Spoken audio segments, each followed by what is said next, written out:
咧，嗱我哋咧依家就要搞啲識水嘅，就係咩 overdrive 賀歲唔係 overdrive 賀歲新年杯。係 OK。咁啊，係玩乜嘅咧？就係呢個我哋4人4色就要拍4條嘅呢個 overdrive 嘅片，然後就要睇下邊個人個 view 數高。咁 view 數最高嗰個咧就可以即係 random 指，其餘3條友就咩有一個點歌券。我解釋咧，有個點歌券係就可以咧。任佢唱歌，叫佢係咁練一隻歌，係咁狂唱，好似唱到佢 firm 為止咧。之後咧就咁樣啦。跟住我哋而家就 random 咧，就將個包即係包尾個3個咧，就 random 揀5次啊嘛。係，俾人揀得最多次嗰個就係中獎，就係咁。我哋而家排名預測，然後咧就可以幫中晒4個咧，就喺條 view 嗰條 shot 嗰度咧有權加100 view，就咁。我估我排名預測第1名唐仔，因為點解佢一直都係我乜撚嘢鬼唐仔第一，佢不嬲都係我哋 channel 嘅當紅成員，當紅炸子雞。第2名我 OK， 唔使多講啦，我唔係第一就第2噶啦。第3名你啊，第3名金玉係唔止期 OK 包艇Ultra Hit， 因為啲人睇開佢彈吉他，突然間跳 overdrive， 佢唔中意，就係咁。咁到我啊，咁老老實實第1名咧就非我莫屬噶啦。其實講真，第2名就我估係吳子琪先 OK， 因為金玉係應該都有啲 feel 嘅。之後第3名就會係張橋，第4名唐仔。哇係，呢個亦都係跟我哋嘅嗰個顏值排行榜嘅。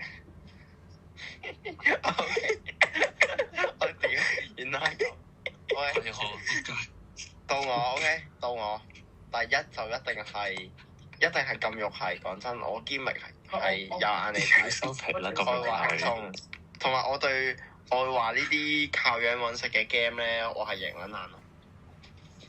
然後第2名我會俾唐仔，係因為我真係食得信任嘅。因為目前佢嘅表現嚟講，即係一嚟係流量密碼啦，二嚟就係佢睇完佢今次條片，我覺得有陣糖味喺度。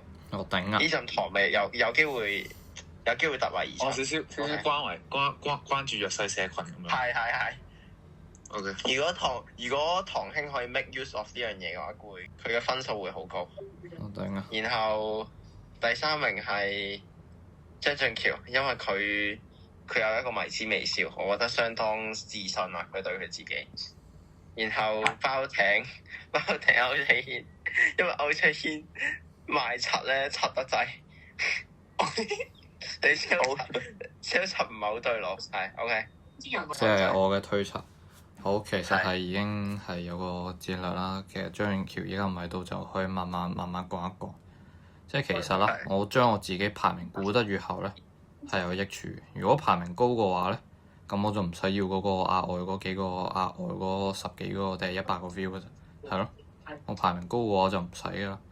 嗱，咁即係同埋張遠橋咧，即係以佢呢個燈力嚟講，佢嘅燈力咧係非常之弱嘅，我只會話。所以咧，我咁樣估啦，我覺得非常之強啊！佢嘅燈力唔係，即係佢賭邊邊啦，就一定輸。所以佢燈中嘅機率係呢個燈力相當低嘅。所以我會估咧，張遠橋係第1啦，因為佢個係基佬微笑，我覺得係相當之呢個有呢個壓迫感嘅，我只能夠話咁我就覺得係睇起嚟係會令人即係基到想回望多1-2轉啊！咁然後啦，咁就第2啦，以呢個女人味嚟講咧，我覺得歐卓軒感覺上係呢個有啲清潔咁嘅款啦，然之後係作為一個女人味嘅表現啦，係有少少都算係有啲睇頭嘅，但相對上比較嚟講，張遠橋仍然係略勝一籌。後尾就係吳子琪啦。至於點解咧，就純粹係感覺上啦，以對比前面2個嚟講咧，即係嗰個感覺上冇咁吸引啦，跳得係 OK 嘅，我會話但未到個吸引程度，我唔確定啦。我個人啦。咁然之後第4就爆我自己，因為我覺得自己咧並不是所謂咁流量密碼啦，係。咁我只能夠話啦，即係將自己排後面係都有着數嘅，睇下咯，只能夠話。我哋有冇話 set 一個期限？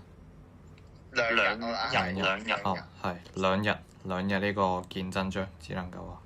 真事可以2日後見，咁多係手續。好。OK，係咁。就咁，散啤。